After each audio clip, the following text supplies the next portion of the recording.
Next up is our industry expert session, which will be delivered by Imperial College London's Leroy Gardner, who worked on the building and testing of the world's first 3D printed bridge, which was unveiled in Amsterdam earlier this year.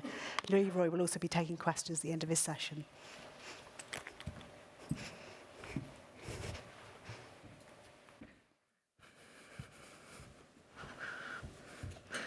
Okay, thank you very much for the introduction. Good morning, everyone. So yeah, I'm going to be talking about 3D printing, metal 3D printing in construction, focusing on the MX3D bridge in Amsterdam. So I'll say a few words about, generally what this bridge is looking like, and then what we've been doing for the past few years to try and assure its safety. So we've been looking at testing the material of this bridge, testing bits of it to destruction, testing the full bridge, and I'll also be talking about some sort of future opportunities, potential opportunities for this technology. So this is what the bridge looks like. It's been 3D printed by a company called MX3D, based in the Netherlands, designed by Arup, and tested and analyzed by me and my team at Imperial College. The bridge and its parts were tested within the construction period and after the construction had finished. And it's now fully open to the public across a canal in Amsterdam. It's 10.5 meters in span, about 2.5 meters wide. It's 4.6 tons of printed stainless steel, and that's all of the structural elements of the bridge. And then there's about 3 tons of deck plate and finishes and end beams in conventional stainless steel. There was about 12 weeks of printing, and that was spread over a 6-month period. And the handrails of the bridge are 3.5 millimeters thick, and the substructure is 8 millimeters thick. So the technology used to build it is called wire and arc additive manufacturing, or WAM. Its technology is based on a robotic arm holding a welding torch. The welding torch is then guided to print the structure, build it up layer by layer, but using technology that we're actually pretty familiar with. The welding technology is the same as you'd use for normal welding. The consumables are welding wire. Again, that's familiar for steel fabricators. So here's a video sort of showing part of the bridge being built up layer by layer.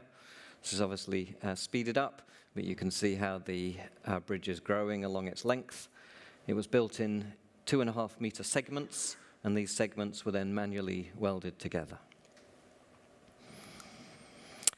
So what have we done? We've been testing the material of it. So we've taken some plates, we've cut out some coupons, and we've looked at their stress-strain characteristics. We thought there might well be a directionality to the properties, so we tested material in different directions relative to the print layer direction. We also thought that the surface undulations might have an effect on the performance, so we milled down the surface to make it smooth, and so we could compare the behavior of the machined material and then look at the influence of the surface undulations as well.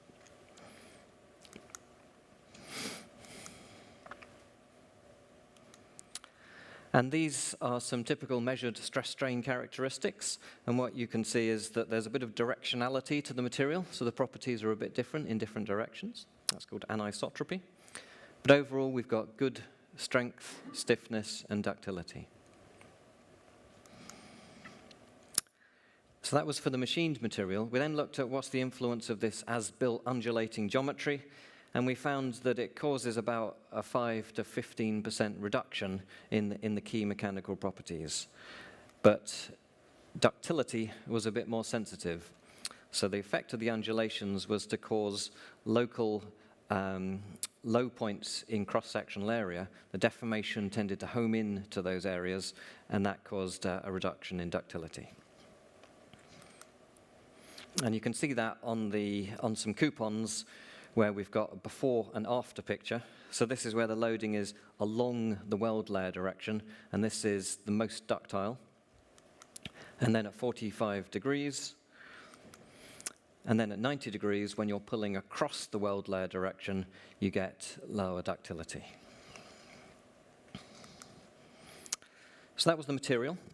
We then looked at some components, and the idea here is we got components printed which represented parts of the bridge, and we tested these to destruction and compared their response to traditionally produced material. Because of the undulating geometry, it wasn't quite so easy to simply measure thicknesses and dimensions and so on, so we used 3D laser scanning in order to capture a full sort of digital image of the sections. They're tubes, and so it's not so easy to scan the inside of tubes, so we decided to do some silicon castings. So we filled up the tubes with silicon, it set. We then pulled out the inserts, which was not quite as easy as we hoped it would be, but they came out eventually in one piece. We could then scan the inside mold, and we could join the inner and outer scans and get a full representation of the sections. This was really useful because it gave us information about the geometric variability associated with the process, and of course that's important for assessing the safety.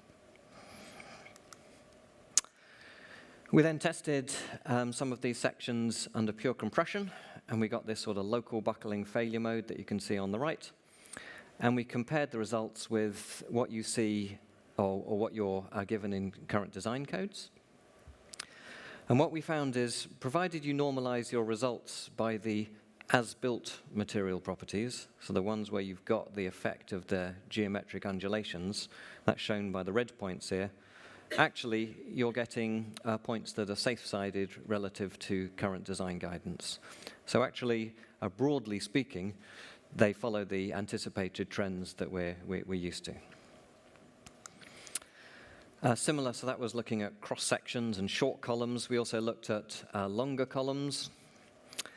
We tested them with pin-ended conditions, so we're looking at their buckling behavior. And this is an example of where we used digital image correlation to track the deformations of the specimens, and you can see how it failed. So this is a combination of overall buckling and local buckling of the columns. And again, if you compare to current design guidance, provided you use the properties of the as-built material with the effect of the geometric undulations, broadly speaking, current design curves quite well predict the behavior of these sections. So this was comforting. All of that testing was to destruction, and then the final set of testing was on the bridge itself, and we didn't want this to be to destruction, but we did want to go up to the design loads that the bridge would be subjected to in practice. So we had 4 trips over to the Netherlands. First trip was in November 2017, when the first 2.5 meter length of the bridge had been built, and we did some preliminary tests. We then went back when the full bridge had been printed, but with no deck in place. And then in 2018, the deck was welded in place, and we did what we called the serviceability loading tests. So this was up to the serviceability design load of the bridge. And then the final set of tests, we went up to the ultimate limit state design load of the bridge. And with all of these tests, we were recording lots of information about how the bridge was behaving and comparing with some models and so on that we'd made. 2 main loading arrangements. So one was horizontal loading. We were pushing out on the handrails and pulling in on the handrails, simulating sort of crowds on the bridge. And then we had vertical loading. Initially, we put water tanks on the bridge, 1 meter cubed, filled them up with water, and that applied a total of 4 tons of loading.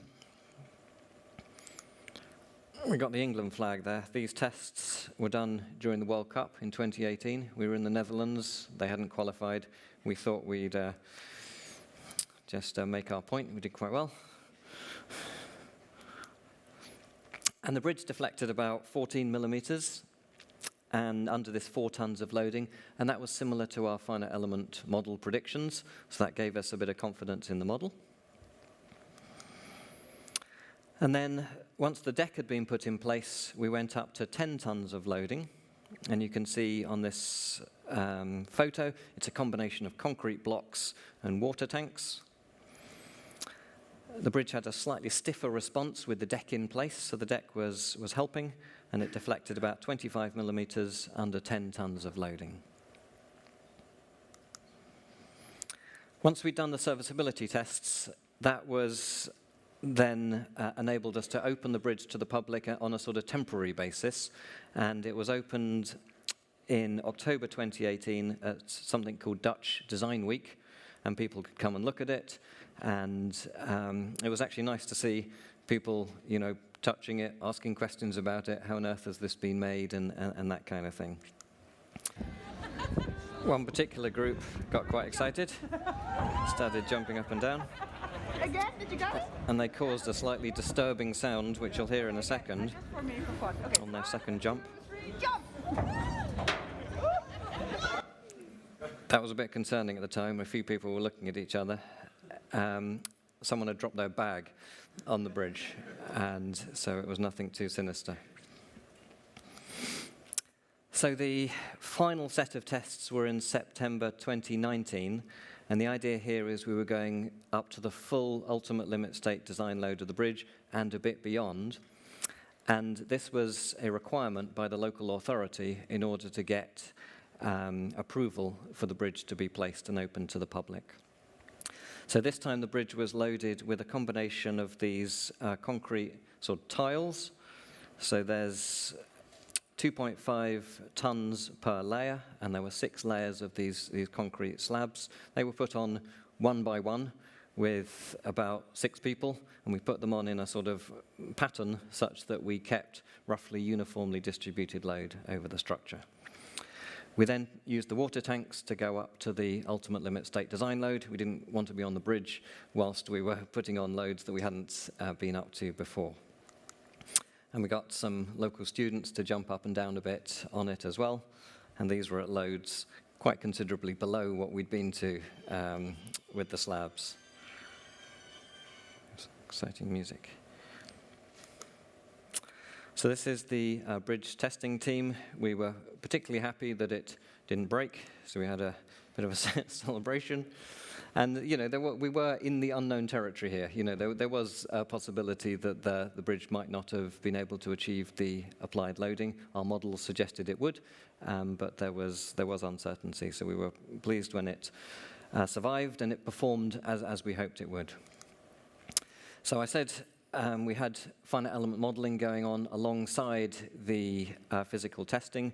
We used the material properties that we measured as input, and we were kind of checking the model against the bridge performance at various stages. And we could also use the model to look at other load combinations, and we could identify, which one would be the critical one. So about 4 months ago, the bridge was opened to the public, and it's now been fully open and fully operational for that period. And we are monitoring the bridge. So there's various sensors that are sitting on it and telling us what it's doing, and we're looking out for, if there's any change in behavior and so on. Okay, so what else might we be able to do with this technology? Well, I think 3D printing is likely to complement rather than replace conventional production processes. I think there will certainly be a demand for more landmark, one-off kind of special structures. But I think there's potential for much wider use in things like structural details. So printing connections, stiffeners, the kind of things that steel fabricators are very familiar with, and towards more automated fabrication. And I think there's also opportunities for strengthening and repairing existing structures. And this is really the direction that the research is heading in. So we've done, for example, some tests on lap shear connections and T-stub connections. These are the building blocks of all sort of structural steel joints. and we found some nice ductile behavior, so that's very promising. And of course, with 3D printing, you can have more fancy geometries, so you should be able to have more optimized structures where the stresses are kind of flowing through the connection in a more efficient manner. And generally, you can have more optimization of structures. Previously, you can create an optimized geometry, but it's not necessarily practical to fabricate. 3D printing does enable you to print a wider range of geometries at relatively little added expense. So in this case, we've optimized some trusses, we've done some finite element modeling, they've been printed, and the next step is that they will be tested. And I think overall, the ability of 3D printing to put material in the optimum location to resist the applied load, to tailor your material properties to meet the particular stress and ductility demands. For example, high-strength steel has lower ductility than normal strength steel, and that can lead to problems in things like connections. If you have the ability to mix your material, you can use higher strength in locations where you need it, but ductility demands are lower, and lower strength in things like the connections and so on, where you need that ductility. So I think the ability to do this kind of thing brings clear potential opportunities for reducing material use and waste, as well as increasing automation in construction. There are, of course, challenges. The cost. So WAM is a relatively low-cost method of additive manufacturing. There's many different methods of additive manufacturing. WAM, I think, is the one that is most suitable for the construction industry, for the scale and cost and so on. Process and product variability. So we've got well-established standards, quality control processes, statistics, etc., for normal steel. We don't have this for 3D printed material, and you need to know this kind of information in order to decide safety factors and so on. Geometric freedom is good in a sense, but you've got to design it. And if you open up Eurocode 3, you're not going to find anything that is going to be suitable for this kind of thing. So we need to think about how we're actually going to design these structures, and it's probably going to mean more sophisticated analysis and design techniques, finite element modeling, this kind of thing. And ultimately, the challenge is, of course, to make absolutely sure we're not compromising on the safety of the structures, and that's the sort of overarching demand. So a few conclusions. So the use of metal 3D printing is growing across many different sectors. For construction, the WAM process is the most suitable, I think, and is showing some promising results. The MX3D bridge it's a one-off, but it's great because it shows what can be done. It gives us insight into what might be possible in the future. I think there'll be opportunities for wider use of this technology in things like strengthening, connections, stiffeners, increased automation, reduced material use in our sector. But of course, there's a lot of challenges to overcome, and as a researcher, that's what kind of makes it exciting, and that's what we're working on at the moment. And with that, I'd like to finish. Thank you very much. And I invite you to come and have some questions. That's really fascinating to hear the background story of that bridge, because that's one of our most read stories on NCE so far this year, Great. Which has been great to hear. So while we're waiting for a few questions to come in, can you tell me what would you do differently if you were going back to the start of that project now? Is there anything you do? Yeah, I mean, some people ask, is this the most efficient bridge? You know, how much material did you save and all kinds of things like that? And that wasn't really a consideration at the start. It was more about, is it possible to make a bridge that can, you know, span a canal and people can walk on and use and engage with? So I think in terms of the, you know, can it be done? The answer is yes. And it's taken a little bit of risk in some sense for a number of people.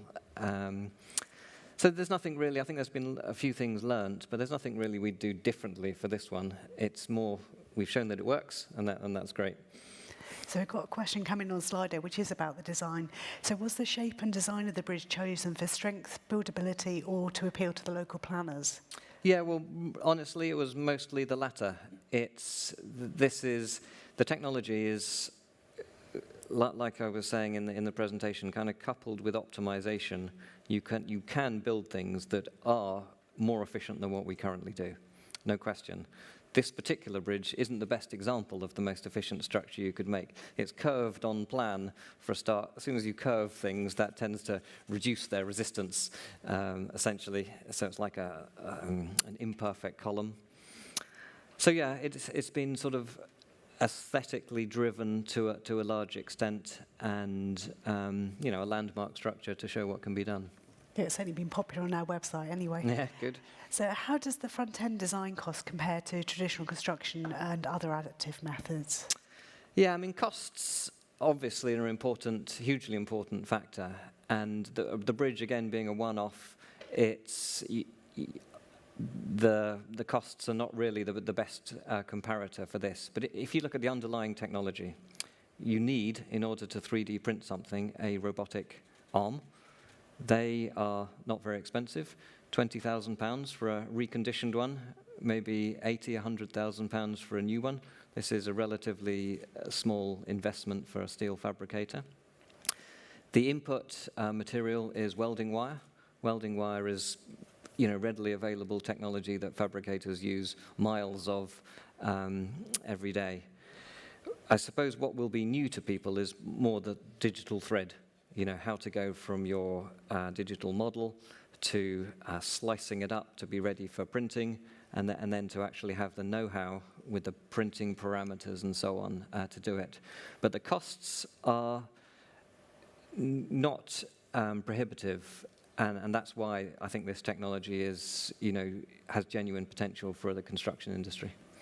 So can the printer be used on site? Will that help cut carbon in terms of transporting materials to site? Yeah, no, it's a good question. So I'm working with a couple of fabricators, and they obviously have a big fabrication shop, and they're experimenting with 3D printing. And the vision is we don't even need our fabrication shop. We can go straight to site. I think this is a few years off. Welding on site, which is effectively what we're doing here, has known challenges. The conditions are not quite so good, but I think it's possible. Yeah. So another question is, do you see use of recycled steel in the near future for 3D printed structures? Yeah, I mean, recycled steel, the origin of the feedstock material, which is your weld wire, will just depend on your steel supplier. In this country, we get steel from everywhere, basically, but it can be recycled just the same as any other steel. So is there a limit to the size of printed structures, do you think? So for the bridge that we looked at, it was made in 2.5 meter lengths, and then 4 chunks, which were then manually welded together. And the only limit that gave us that 2.5 meters was the reach of the robotic arm. In principle, you can have robots on gantries that can move long distances, so there's really no limitation on the size. So you could have a whole team of robotic arms actually working together? You can have multiple robots, and you can have them on tracks, so you could make quite big things relatively quickly, yeah. So what were the fatigue characteristics of the bridge? Yeah, so, welding and fatigue are normally, as soon as you hear about welding, you think, right, I need to consider fatigue. And bridges as well, fatigue is important. For this particular structure, it's stainless steel, which has good fatigue performance. And the design life of the bridge is actually very short. It's only initially for 4 years. And so it wasn't fatigue critical. There have been tests done on 3D printed material, and it's a bit worse than conventionally produced material, but still performs quite well. But if you've got a fatigue critical structure, that would be the dominant issue, I would say. So it's going to be a problem when the structure's there for a much longer term. So we're not looking at a 40-year to 120-year design life. Exactly. And, I mentioned we've got this monitoring system on the bridge. The monitoring system will help us look at whether the characteristics of the structure are changing or not with time. So design life will come, hopefully, in time once you've got more knowledge. Yeah, exactly. So another question about the carbon. Have you compared the carbon and energy used in this method compared to traditional build? Yeah, this is a very good question. So inherently, in order to produce something like a steel I-beam relative to weld wire, it's roughly the same in terms of the carbon energy needed and so on. In order to then create the structure from the weld wire, there's the additional operation of melting the material. And so per kilogram, 3D printed metal is likely to be more carbon intensive than ordinary material. The idea is, with an optimized structure, you can use a lot less material. For the trusses that we showed, it was about 40% of the material that you needed compared to an I-beam, for example. So if you combine optimization with the technology, I think you can certainly save carbon. So the next question, I think, focuses on design life again, which I think you've already touched on, but it's also asking about the maintenance requirements and how they differ from a conventional build. And could you print using weathering steel and to lower the maintenance requirements? Yeah, so this bridge is built out of stainless steel. So stainless steel is obviously a very durable material. It's already, in a sense, the bridge is 3 or 4 years old. Because it's been sitting in factory and going to various places to be exhibited. And in terms of the durability, it's looking good, and you'd expect it to be good with the stainless steel material. For weathering steel, can you print it? Yes, anything you can weld, you can print. And the company we've been working with have explored lots of exciting different materials, and you've got to sort out your printing parameters, and there's a certain amount of know-how. But once that's sorted, you can essentially print with any metal. So someone's saying stainless steel structures like this look great, but are you looking at other materials like reinforced concrete? Yeah, I'm a steel person myself, but 3D printing of concrete is also possible. There's a number of examples of 3D printed concrete bridges as well. I've seen people looking at, and it sort of appears like toothpaste coming out of a sort of concrete mixer. Same principle, building things up layer by layer. And I've seen people looking at printing rebar with metal and then putting the concrete on top. So there's a lot of exploration, kind of happening on this. Yeah. So if you want to pick up a copy of NCE out in the exhibition area, there's actually a feature on 3D printed concrete being used on HS2 in there. Okay, great. So, which is quite interesting. So then I've probably got time for one last question. What were the weight savings compared to a traditional bridge? Yeah, I mean, for this bridge, 0 and probably negative. It's not the lightest structure in the world for sure, but like I said, that wasn't really the objective. It was more to show what could be done and create an impact. From the optimization studies that we've been doing, I think you can look at about half the weight is generally possible. An I-beam is great, but you look at a simply supported I-beam, maximum moment in the middle, the rest of the beam is not being fully utilized. And towards the ends, in fact, a lot of the material is not doing much. But it's extremely easy and convenient to have a uniform section. With 3D printing, it's equally easy to create a tapered section, different thicknesses in different places and that kind of thing. So that's where the savings can come. Okay, great. I think there are a number of questions we've had coming in shows how much interest there is in the topic. Yeah, so great. thank you very much for joining us today. Very welcome. Thank you.